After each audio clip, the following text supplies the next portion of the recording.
আসসালামু আলাইকুম ওয়া রাহমাতুল্লাহি ওয়া বারাকাতুহু। দেশ এবং প্রবাসী যেখান থেকে আমার এই ভিডিওটি দেখছেন সবাইকে জানাই আমার পক্ষ থেকে আন্তরিক শুভেচ্ছা ও অভিনন্দন।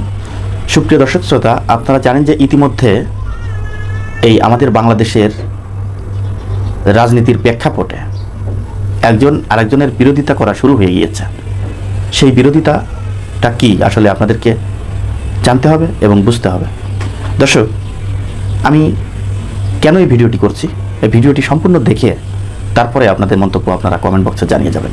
দর্শক, আপনারা দেখেছেন যে এই স্বৈরাচার সরকার পতন হওয়ার পর থেকে ইতিমধ্যে এই সমন্বয়ক যারা রয়েছে, ছাত্র আন্দোলনের যারা সমন্বয়ক রয়েছে, তারা বিভিন্ন রাজনীতির সাথে জড়িত, সেটা কিন্তু এখন আত্মপ্রকাশ হচ্ছে।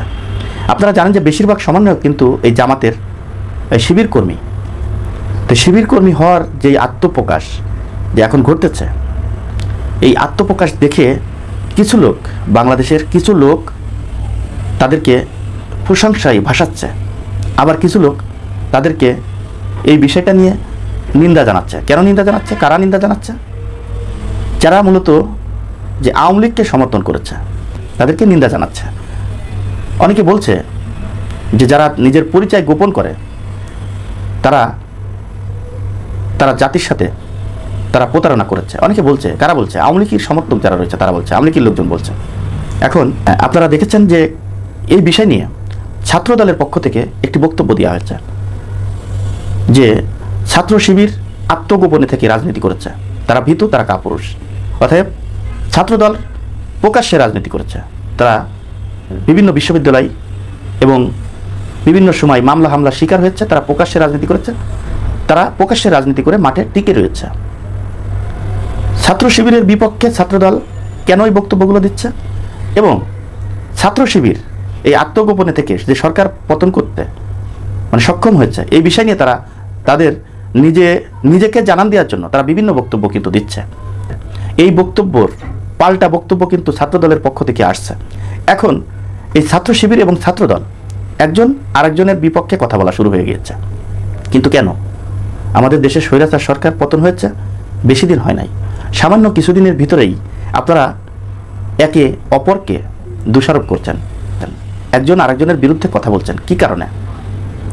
এর কারণটা কি?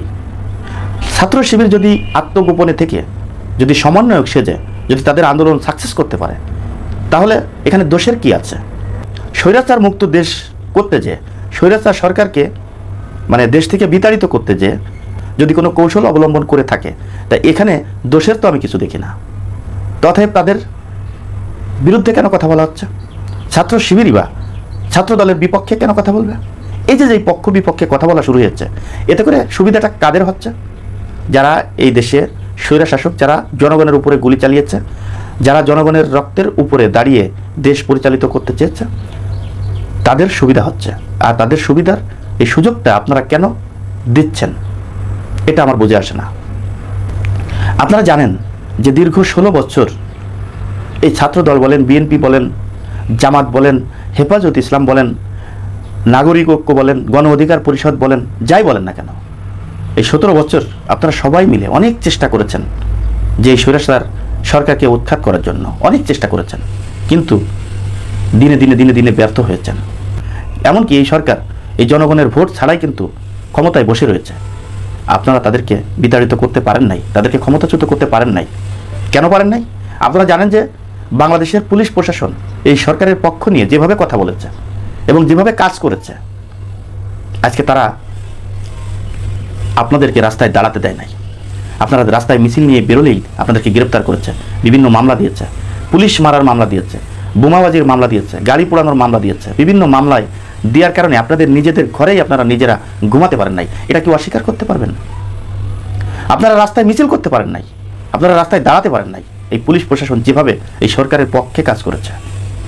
তথাপি এইভাবে যদি আপনারা সারা জীবনও আন্দোলন করেন, তাও কিন্তু এই স্বৈরাচার সরকার পতন হতো না। একটা পর্যায়ে ছাত্র শিবির কিন্তু কৌশল অবলম্বন করেছে। এই কৌশল অবলম্বন করে তারা সাকসেস হয়েছে আপনাদের সহযোগিতায়। আপনারাও সাকসেস হয়েছেন, আপনাদেরও এই আন্দোলনে কঠিন পরিশ্রম আছে। আপনারা চেয়েছেন যে এই ছাত্র আন্দোলনে আমরা একত্রিত হয়ে এই সরকারকে উৎখাত করব, সেটি কিন্তু হয়েছে আপনাদের চেষ্টায়, আপনাদের আপ্রাণ চেষ্টা ছিল, শুধু আপনাদের চেষ্টাই নয়, ছাত্রদের চেষ্টা, সাধারণ জনগণের চেষ্টা, ছাত্র শিবিরের চেষ্টা, সবার চেষ্টাই এই সরকার পতন হয়েছে। অতএব আপনাদেরকে ছোট করে দেখার কোনো সুযোগ নাই। কিন্তু তাই বলে এই নয় যে একজন এই সরকারকে পতন করতে যে কৌশল অবলম্বন করবে, সেই কৌশল অবলম্বন করাকে আপনি ছোট করে দেখবেন, এটা কিন্তু জনগণ কখনোই আশা করে নাই। তাই এই যে এই ধরনের পাল্টা বক্তব্য না দিয়ে সবাই একত্রিত হয়ে কিভাবে দেশকে একটি গণতান্ত্রিক দেশ হিসেবে পরিচালিত করা যায় সেই ব্যবস্থাটাই করুন। এতে করে জনগণের দিক যেমন মঙ্গল হবে, দেশের জন্য তেমনি ভালো কিছু বয়ে আনবে। দর্শক, আজ এই পর্যন্তই। পরবর্তী ভিডিও দেখার অনুরোধ জানিয়ে এখানে বিদায় নিচ্ছি। আমি মোহাম্মদ মিদুল হোসেন। আসসালামু আলাইকুম রহমতুল্লাহি ওয়া বারাকাতুহু।